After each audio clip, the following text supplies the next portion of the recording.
Esther for such a time as this. God has created you for a purpose. That's the story of Esther. That's the message. A compelling story of a beautiful young queen and how she risked her life to save her own people.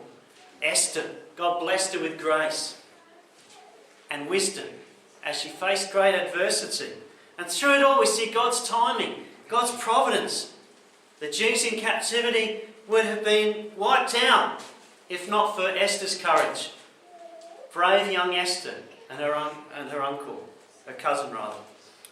The book of Esther shows us how a believer can live in this world where we're in a minority. We're a minority group.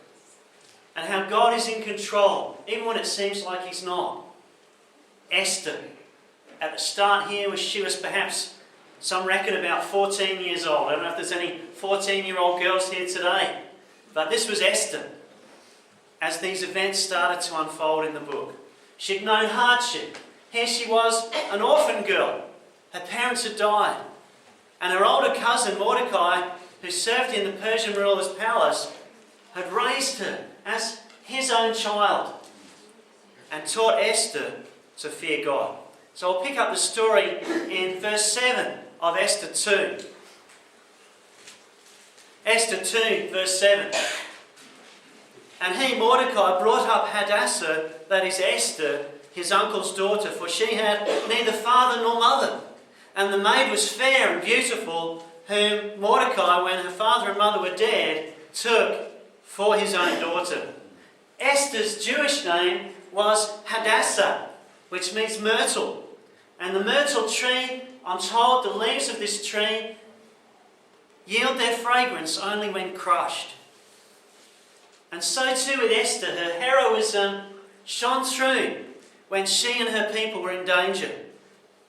Esther, the name that was given to her when she was brought to the king's court, Esther means star, a star.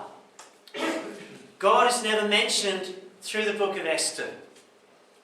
Yet through this story we see God's presence, we see His power, His providence, and His plan as Esther and his people were moved by God. And so this story gives us courage today that no matter what is going on for us, our Lord is in control, our God. And we can have courage in that. Chapter 1 starts off in the Persian court, and the powerful king of Persia, Ahasuerus, ruled over 127 provinces, 127 provinces. And the Jews were captives at this time in this foreign kingdom of Babylonia. And the king gave a huge feast for all the princes of the land. It was a lavish party. It lasted 6 months long. That was some kind of party, wasn't it? Wow. And the king wanted to show off his great wealth and his mighty army and his harem of beautiful women, this king. And then he gave another week-long feast for the common people of Shushan, his capital. And on the 7th day of this feast, King Ahasuerus commanded Queen Vashti that she appear before him and his guests. But Vashti refused. And the king was angry that Queen Vashti had refused his command and did not appear. The king, egged on by his advisors, removed her as queen. He made a decree that she would never appear before him again. Queen Vashti was deposed. Next up in chapter 2, our king's advisors suggested that he search across the land to find a woman fitting to be the new queen.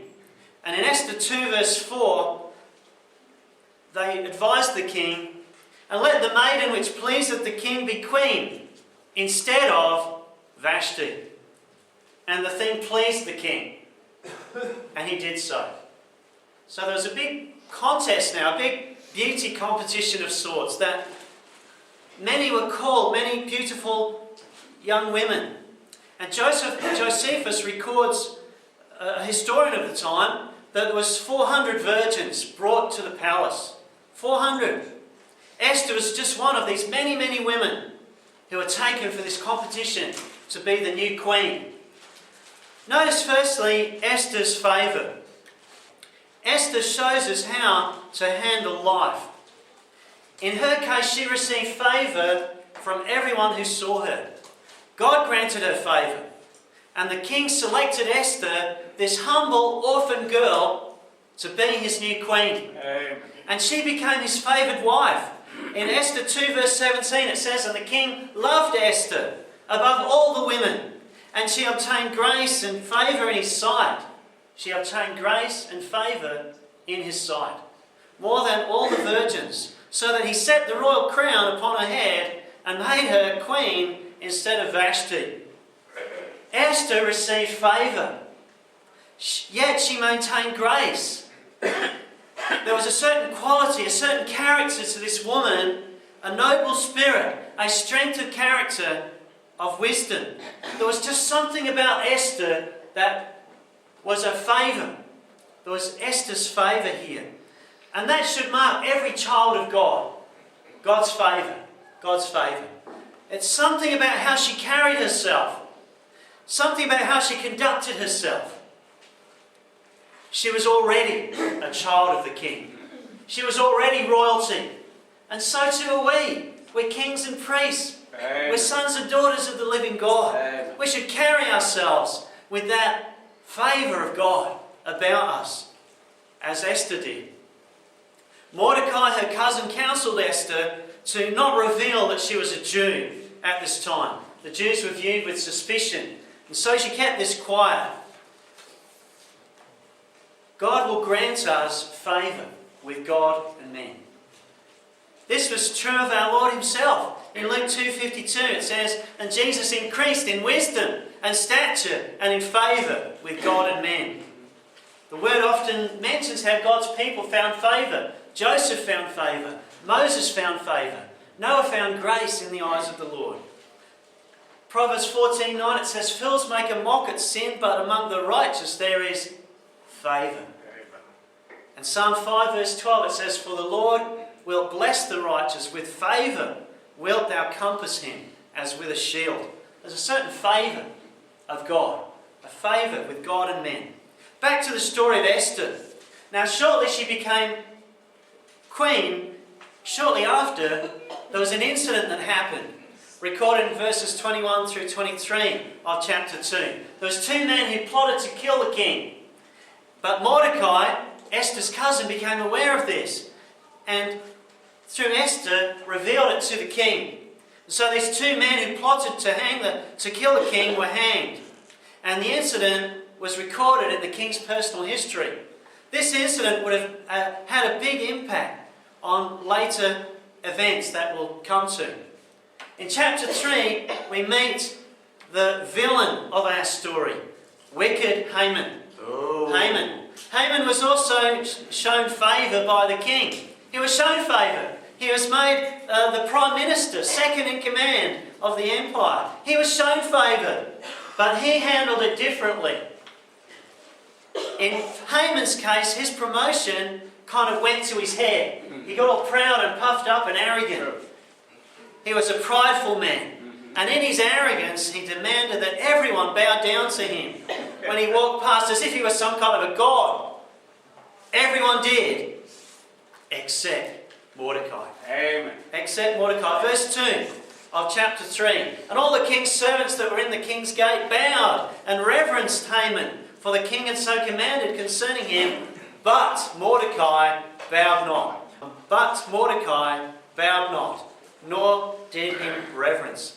But Mordecai, he stood out from the crowd. Everyone else was bowing down, virtually worshipping this man, but not Mordecai. He was a true follower of God. And he did not want to compromise by giving a man the honour that was due only to God. Mordecai didn't bow down. Amen. And this hurt Haman's pride. He was fuming mad. Mordecai's not bowing down to me. Esther 3 verse 5, "And when Haman saw that Mordecai bowed not, nor did him reverence, Then was Haman full of wrath. Haman saw Mordecai bowed not, nor did him reverence, and Haman was full of wrath. Haman was arrogant. He was angry at Mordecai. Mordecai refused to bow down. He despised Mordecai for his faithfulness to God. And Haman hated the Jews, and he hated Mordecai especially. And Haman started to plot some ways that he could destroy all the Jews, wipe them out in Persia. Esther 3 verse 8. And Haman said unto King Ahasuerus, there is a certain people scattered abroad and dispersed among the people in all the provinces of thy kingdom, and their laws are diverse from all people, neither keep they the king's laws, therefore it is not for the king's profit to suffer them. He wrote, he said, let it be written that they be destroyed. Esther 3 verse 9. Haman ultimately tricked the king to declare this death sentence on all the Jews. Haman talked the king into this murderous plan. And the king agreed, not realising that his own new wife was herself a Jew. The king issued a command by royal decree, condemning the Jewish people to death on a specific day. It was nearly a year later. It was going to be a day of slaughter. Esther 3 verse 13. And the letters were sent by posts. So these runners, they sent these letters into all the king's provinces. And the orders were to destroy, to kill, and to cause to perish all Jews, both young and old, little children and women, in one day. In one day. And to take the spoil of them for a prey. So proud Haman is a picture for us of the evil of sin at work in a man in all of its deadly power. It's a picture of sin, it's a picture of Satan. Chapter 4 now, Mordecai learned of the wicked plan to destroy God's people. In Esther 4 verse 1, it says, when Mordecai perceived all that was done, he heard what was going to be done, he rent his clothes, he tore his clothes apart, and he put sackcloth on him, this sign of mourning with ashes. And he went out into the midst of the city and cried with a loud and bitter cry. There was great distress in the nation. Verse 3, it says, in every province, whithersoever the king's commandment and his decree came, there was great mourning and wailing and fasting, and many lay in sackcloth and ashes. So there was this great mourning among the Jews, and fasting and weeping and wailing. Mordecai then told Esther of Haman's destructive plans, and he urged her to intervene on behalf of her people in verse 8. So Mordecai called on Esther, called on the new queen Esther, to seek mercy from the king, or they would all be killed. Esther then reminded Mordecai that if anyone came before the king without being invited, that even the queen could be put to death, because it was not the done thing, it wasn't appropriate, unless he extended grace by extending the golden scepter as a sign of his mercy. Like Esther, you can know God's favour. Esther knew God's favour. Esther knew the king's favour. And like Esther, you can depend on God's timing in your life. Whatever's going on for you. Esther received favour.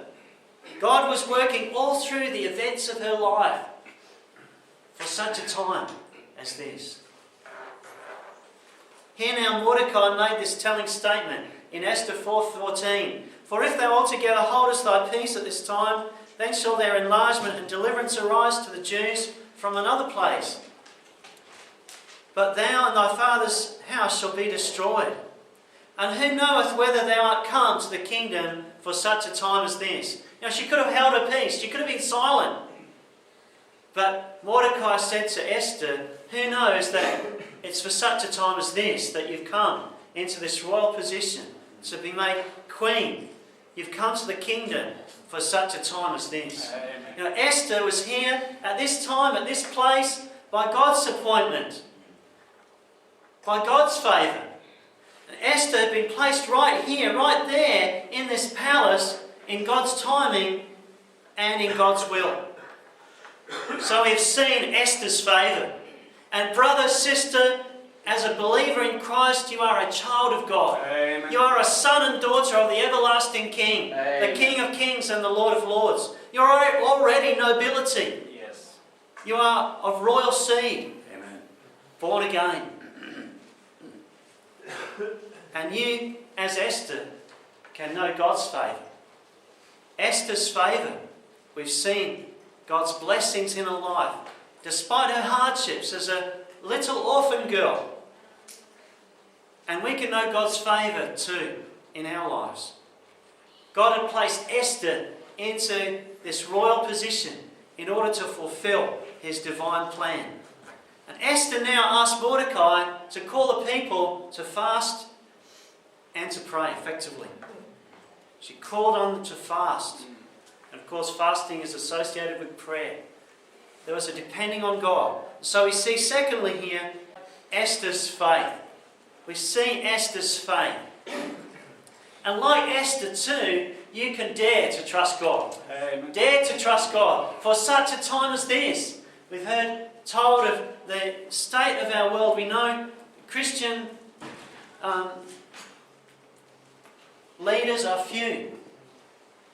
Our nation is in peril. And it's for such a time as this we need faith and to dare to trust God, as Esther did, as we'll see.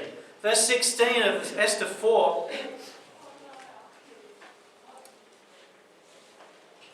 Esther says, "Go, gather together all the Jews that are present in Shushan, and fast ye for me, and neither eat nor drink 3 days, night or day. I also and my maidens will fast likewise, and so will I go in unto the king. So will I go." Amen. Praise the Lord. I will go in unto the king, which is not according to the law, and if I perish, I perish. So we see the king had shown her favour, but now Esther in faith was ready to put her life on the line by going to the king for help at the risk of her own life. Her faith had feet under it. It was faith in action. She says, "Fast for me." Effectively, she was saying, "Pray for me. Yes. Pray for me, and I will go." It was her time, her calling to fulfill her mission, her assignment was not to be queen, was to stand up for God and his people. It wasn't going to be easy, necessarily, but she dared to believe God. And so can you, so can we. We can, like Esther, dare to believe God, whatever. And this was the time for her faith to shine. Esther, which means star. This was the time for Esther to shine, for her faith to shine, no matter the danger. And friends, today God's works in human beings, just like Esther, flesh and blood.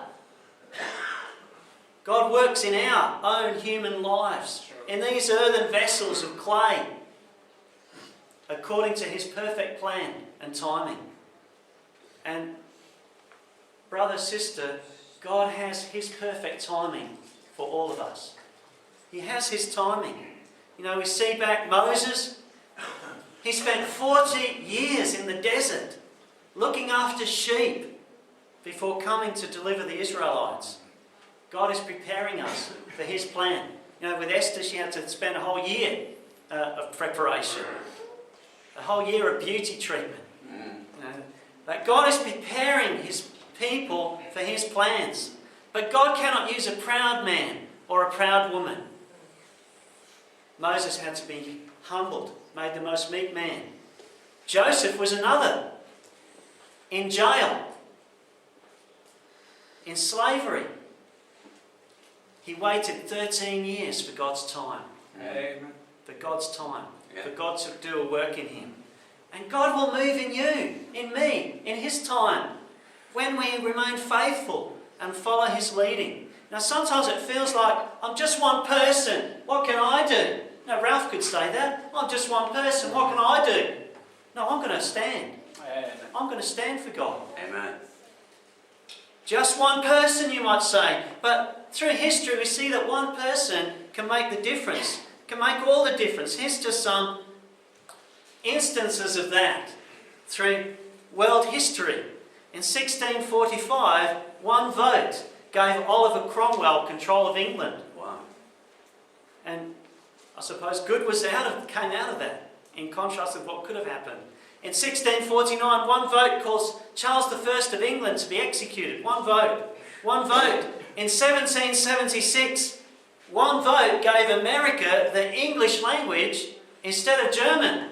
You know, Pastor Adam could be coming over here having to learn English. But thankfully, in 1776, one vote in America determined that Americans would speak English, not German. Amazing, isn't it? In 1845, one vote brought Texas into the Union. Could have been different. In 1875, one vote changed France from a monarchy to a republic. And in 1923, one vote gave Adolf Hitler control of the Nazi Party. Oh. One vote can make a big difference. Amen. One person can make a big difference. You can make a difference. Amen. You can make a difference. Yes. Amen? Just like Esther did. One person counts for such a time as this. Esther said, I'm going to stand and be counted. Esther, this was her moment to shine. And so Esther was willing to risk her life for her people. She was ready to deny herself and put her life on the line.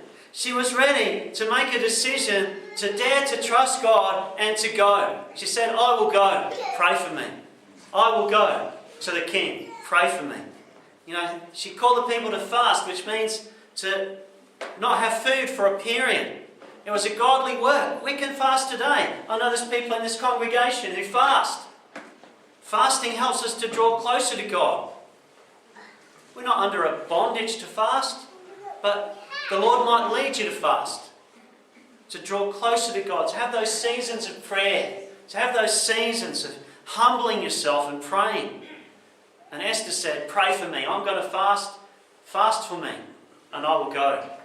Esther needed direction, and she sought after God in faith. We've seen Esther's favour. We've seen Esther's faith.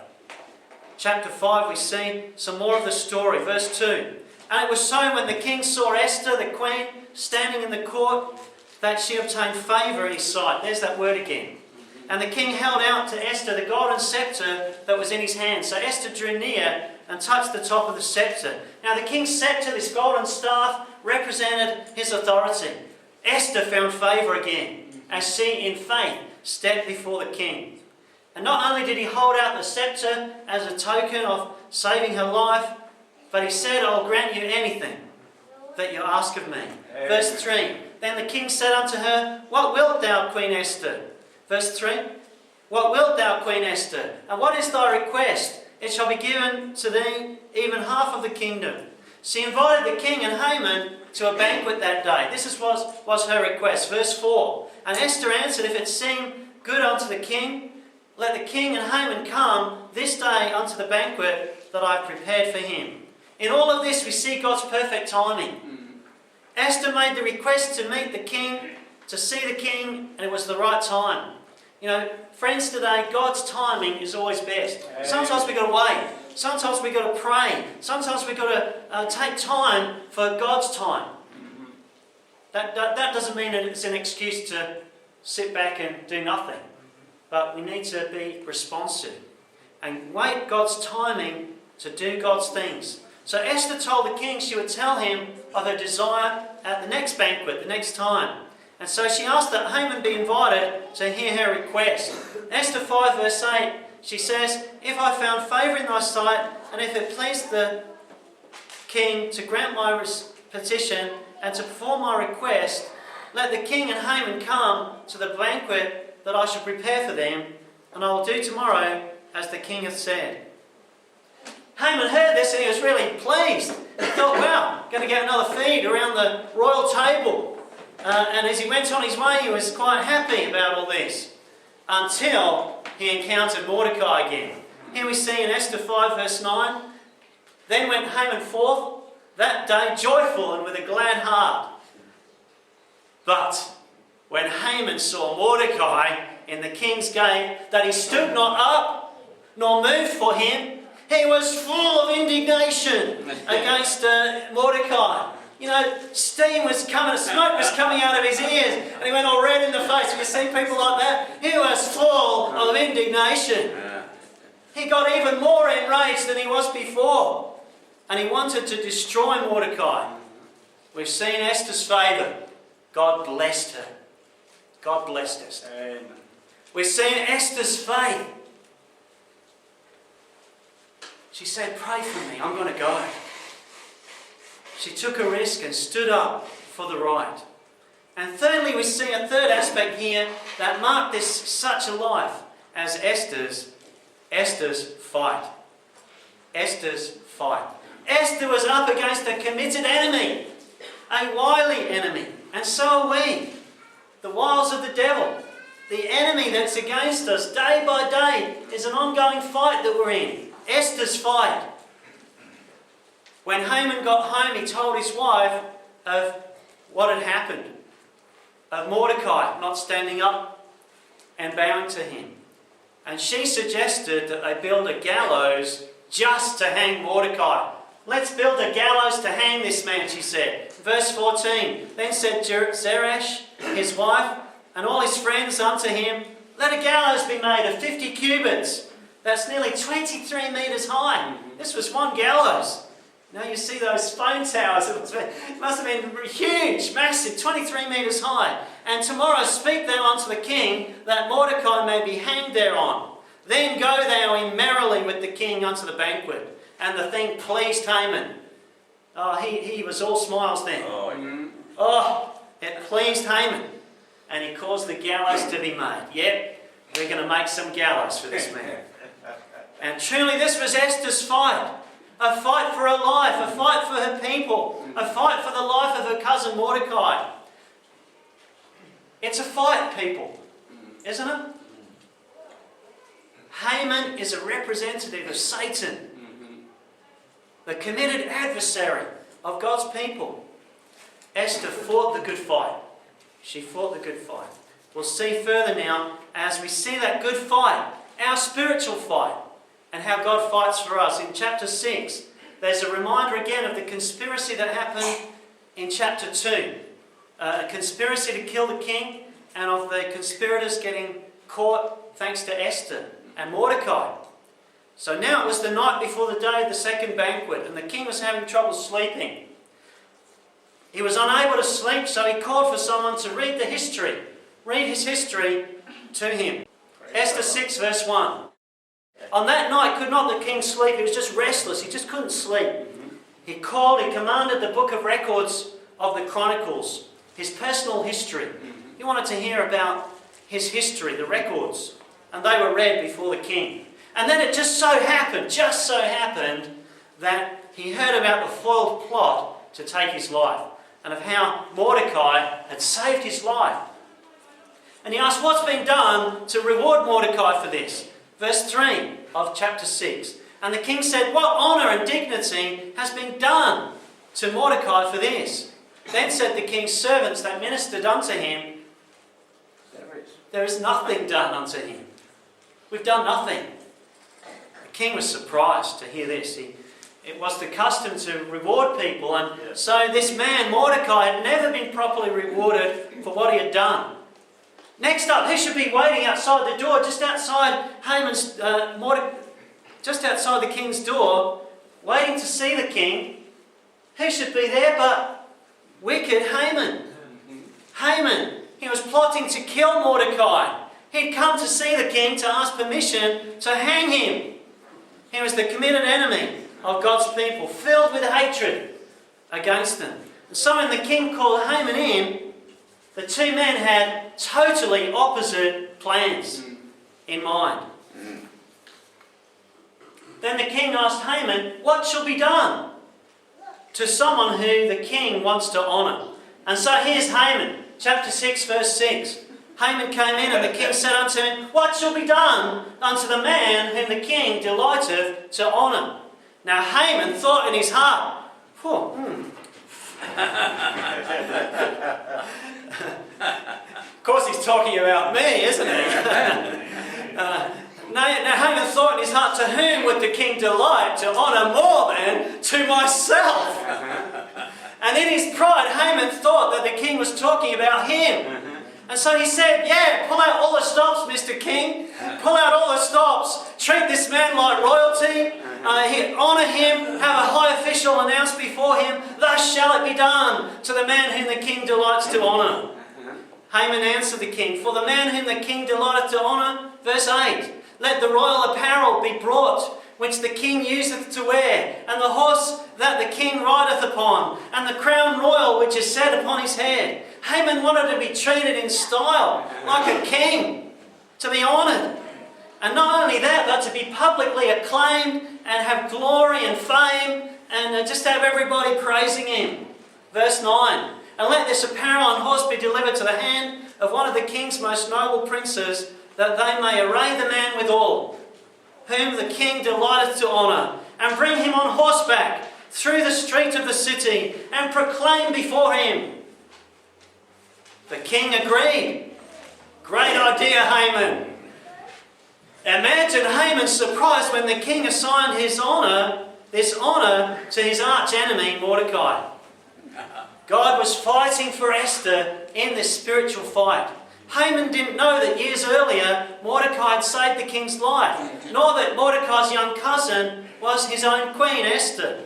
Verse 10, then the king said to Haman, make haste, Haman, take the apparel and the horse as thou hast said, and do even so to Mordecai the Jew, that sitteth at the king's gate. What a shock! What a humiliation it was to Haman.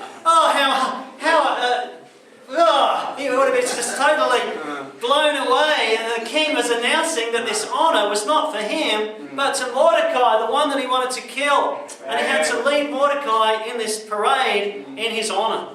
The king said, let nothing fail of all that thou hast spoken. Verse 11. Then took Haman the apparel and the horse, and arrayed Mordecai, and brought him on horseback through the street of the city, and proclaimed before him, thus shall it be done unto the man whom the king delighteth to honour. This was what he had to cry out. Mordecai, here was this man who just days before had sat, just the day before, had sat in the city square, clothed in sackcloth and ashes. Now he was robed in royal apparel and had the king's crown upon his head. And he arrived with royal honour to the same place. Friends, God will vindicate. Amen. God will vindicate. Amen. If you've been done tough, God will vindicate. Amen. Vengeance is mine, saith the Lord. God will give us power over all the power of the enemy. Amen. Chapter 7 tells of the second banquet. Now, as Esther had requested for the first one of Esther 7. So the king and Haman came to the banquet with Esther the queen.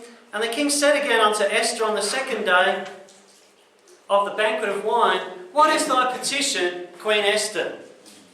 And it shall be granted thee. And what is thy request? And it shall be performed even to the half of the kingdom. Here was Esther, and the king said, whatever you want, Esther. Esther said that she wanted this from the king. Verse 3. Then the queen answered, Esther the queen answered and said, if I have found favour in thy sight, O king, and if it please the king, let my life be given me at my petition, and my people at my request. For we are sold, I and my people, to be destroyed, to be slain, and to perish. Esther revealed the plan of Haman to destroy her and her people. Verse 5, then the king Ahasuerus answered and said unto Esther the queen, who is he? And where is he that durst presume in his heart to do so? Who is this character who wants to wipe you out and your people? Who is this man? He was outraged that anyone would dare to threaten his beloved queen. Esther then dramatically revealed and named the mastermind. When asked who had done such a thing, Esther declared that it was Haman who was to blame. Verse 6 of Esther 7. And Esther said, the adversary and the enemy is this wicked Haman.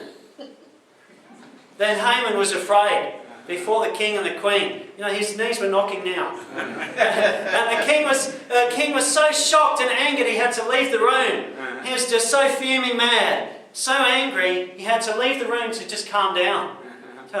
Just count to 5, count to 10. whatever he had to do. And in verse 7, and the king arising from the banquet of wine in his wrath, he went into the palace garden.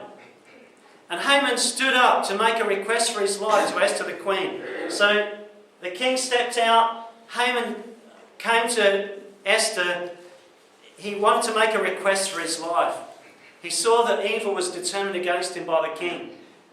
When the king came back in, he saw Haman fallen across the couch where Esther was, pleading with her to spare his life. Verse 8, the king returned out of the palace garden into the place of the banquet of wine, and Haman was fallen upon the bed whereon Esther was. Now the king accused Haman of trying to attack his wife. Then said the king, will he force the queen also before me in the house? As the word went out of the king's mouth, they covered Haman's face. They covered his face. I'm told this was kind of a symbol that he was as good as dead now. Yeah. He was as good as a dead man now. Yes. He was condemned to death. It's like they put this, whatever they put on his head, and obscured his face. He was a dead man.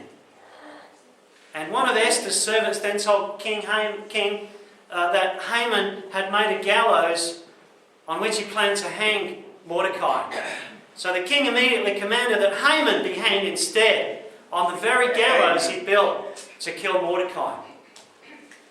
What a turnaround it was. Verse 9, then the king said, hang him thereon.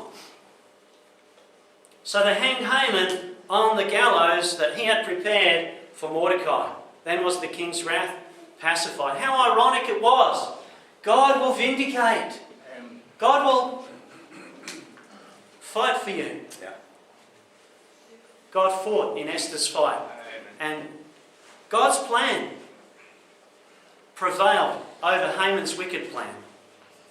And God brought great victory in Esther's fight. And he does for us too. Brother, sister, we can apply these truths in Esther to the here and now. Amen. This victory that Esther had, we can have. Because it's the victory that overcometh the world, Amen. even our faith. Amen? This is how God's providence works. We can leave our cares in his hand. Then the remainder of the book we see great rejoicing from chapters 8 through 10. And the Jews celebrate this great day still. And it's known as the Feast of Purim, which comes from the word pur, P-U-R, which means lot, as in the casting of lots. Because in chapter 3 verse 7, Haman cast lots to find the best day to destroy the Jews. But it was the day of deliverance. Mordecai was given Haman's signet ring and estate, and the king authorised Esther to reverse Haman's orders. And this all happened the very day. Nearly a year earlier, Haman had cast those lots to determine the day when he would destroy all the Jews. But God had made such a time as this, for his plan to be effected. And verse 15 we see Mordecai was honoured now, in royal apparel of blue and white, with a great crown of gold, with a garment of fine linen and purple, and the city of Shushan rejoiced and was glad. Then the Jews had light and gladness and joy and honour. Amen. Esther's story shows God's intervention. Esther's story, it shows Esther's favour. How she handled life with all its tragedies and tests. And she showed grace.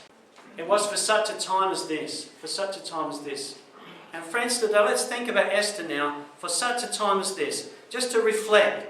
We see Esther's favour. God blessed her. She handled life with all of its tragedies. An orphan girl. Would have been tough. No mother or father. All of life's tests that came Esther's way. We see Esther's favour. God showed grace and Esther showed grace. We see Esther's faith. It was strong faith, despite all the odds. Faith at work, as Esther called the people to pray, to fast. Esther's faith was a faith that was a going faith. Fast for me, I will go. Esther's faith had feet under it.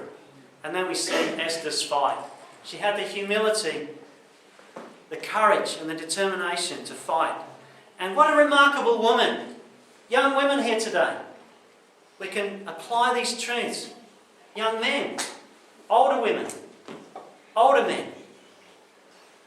this remarkable woman Esther should speak to all of us as she risked her life to save her own people, as she prevailed over the enemy of God's people. And so can we. We have an enemy. His name's not Haman, but it's Satan. We have an enemy. And he's just as committed and willful and wily.